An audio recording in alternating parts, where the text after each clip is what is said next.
Good morning Anil ji. सबसे पहले तो ये समझना चाहेंगे कि क्योंकि हमने देखा कि शुक्रवार को फ्राइडे को बहुत ही अच्छा बाउंस बैक यूएस मार्केट्स ने दिखाया। हालांकि थर्सडे तक तो एक अलग डिफरेंट पिक्चर थी, लेकिन ये जो लोअर लेवल से रिकवरी आई है, लगभग 6 महीने के लो से एक शानदार रिकवरी हमने शुक्रवार को देखी। क्या ग्लोबल संकेतों को आज हम मिरर कर सकते हैं? हमारे लिए अच्छे संकेत हो सकता है ये? Good morning Priyanka. और सबसे पहले जी बिजनेस पर आपका बहुत बहुत स्वागत है। आज आपका पहला शो है। बहुत बहुत शुक्रिया। बधाई और शुभकामनाएं आपको।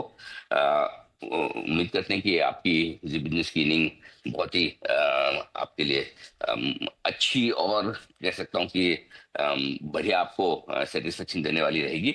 जहां तक बाजारों का सवाल है, जी हाँ, अमेरिकी बाजारों में बहुत कुछ एक्शन होता हुआ दिख रहा है। हाँ, ये जरूर है कि शुक्रवार को एक बड़ा उछाल दिखा है।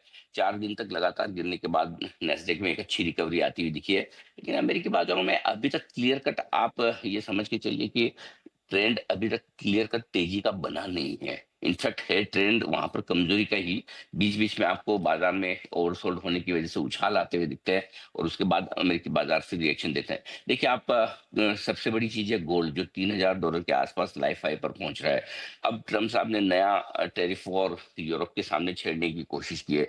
यानी कि अभी तक वो जो टैरिफ वॉर को लेकर चिंताएं हैं, कभी भी किसी भी तरह के स्टेटमेंट्स हैं, वो अभी तक खत्म हुए नहीं है और ये चीज बड़ी इंपॉर्टेंट है। और उस हिसाब से मुझे लगता है कि ग्लोबल मार्केट्स वोलेटाइल रहेंगे। जहां तक भारत पर असर का सवाल है, एक्चुअली ये समस्या ज्यादा अमेरिका की है और अमेरिका की लड़ाइयों की है। वो टेरिफ वॉर के चक्कर में हमारे लिए इंपॉर्टेंट 2 अप्रैल का दिन है, जब भारत पर वो टेरिफ लगाने की बात कह रहे हैं। तो उस समय तक हम कितना नेगोशिएट कर पाते हैं, कितना बच पाते हैं, वो देखने वाली बात होगी। तब तक हम सेफ हैं।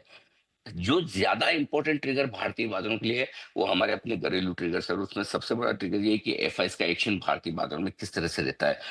गुरुवार को जो आखिरी ट्रेडिंग सेशन था, उसमें हमने वोलेटाइल मार्केट देखा। अच्छी मजबूत शुरुआत के बाद नीचे भी गए, लेकिन एफआईएस के आंकड़े उतने खराब है नहीं, बिकवाली के बहुत छोटे हैं।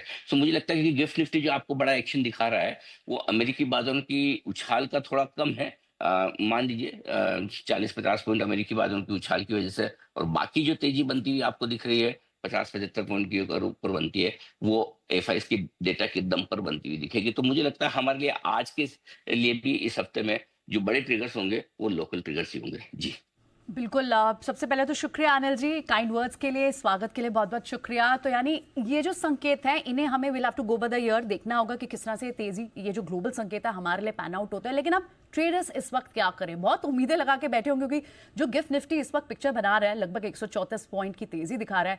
निफ्टी, बैंक निफ्टी के लिए, आज के लिए, ट्रेडर्स के लिए क्या अहम लेवल्स होने चाहिए? देखिए, जितना कम गैप से खुले उतना बाजार के लिए अच्छा है। गैप से खुलने में बाजार के लिए ऊपर टिकना मुश्किल होता है। ऊपर खुल के आप नीचे आए तो थोड़ा बुरा लगता है, स्क्रीन अच्छी नहीं दिखती। और तकनीकी भाषा में देखें तो वो रेड कैंडल बनने वाले संकेत आते दिख रहे हैं। तो इसलिए मैं ये चाहता हूँ कि कम से कम गैप के साथ खुले, तो उसके बाद आपके लिए बढ़ने की कोशिश होती दिखे। इनफैक्ट निफ्टी 22,300 के नीचे जाना नहीं चाहता, बार बार वहां पर उसके आसपास सपोर्ट ले रहा है। आज भी अगर आप देखें सपोर्ट के लिहाज से, तो मुझे लगता है कि 22,300, 22,250, 22,325 ये आपके लिए मजबूत सपोर्ट का काम करेगा। आसानी से टूटने वाला है नहीं। और ऊपरी स्तरों पर 22,550, 22,625 की रेंज है, जहां तक जाने की एक अटेम्प्ट निफ्टी कर सकता है। तो गैप से शुरुआत हो, यानी कि अगर 125-150 पॉइंट आप ऊपर खुलते हैं, यानी कि आप 22,550 के आसपास पहुंचेंगे। और वहां से रुकावट वाली जगह चालू होती है 22,550 से 22,625 की रेंज में। एक बार प्रॉफिट बुक करके वापस से डिप का इंतजार करना चाहिए। बड़े गैप से खुले तो ये आप काम कर सकते हैं। जहां तक सवाल बैंक निफ्टी का है, 47,700, 47,850, 47,700, 47,850 बेहद मजबूत सपोर्ट है। और अगर किसी भी वजह से इस रेंज में मिले तो एक अटेम्प्ट करना चाहिए आपको खरीदारी करने का।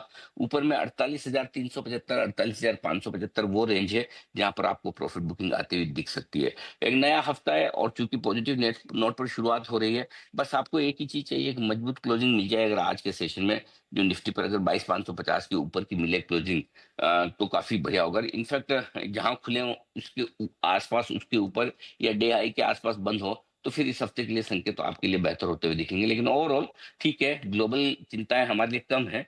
और एफआईएस की बिकवाली का दबाव कम होने के जो संकेत दिख रहे हैं, 800 करोड़ की बिकवाली है, वो बाजारों में थोड़ा पॉजिटिव मूड बनाए रखेगी आज के लिए जी।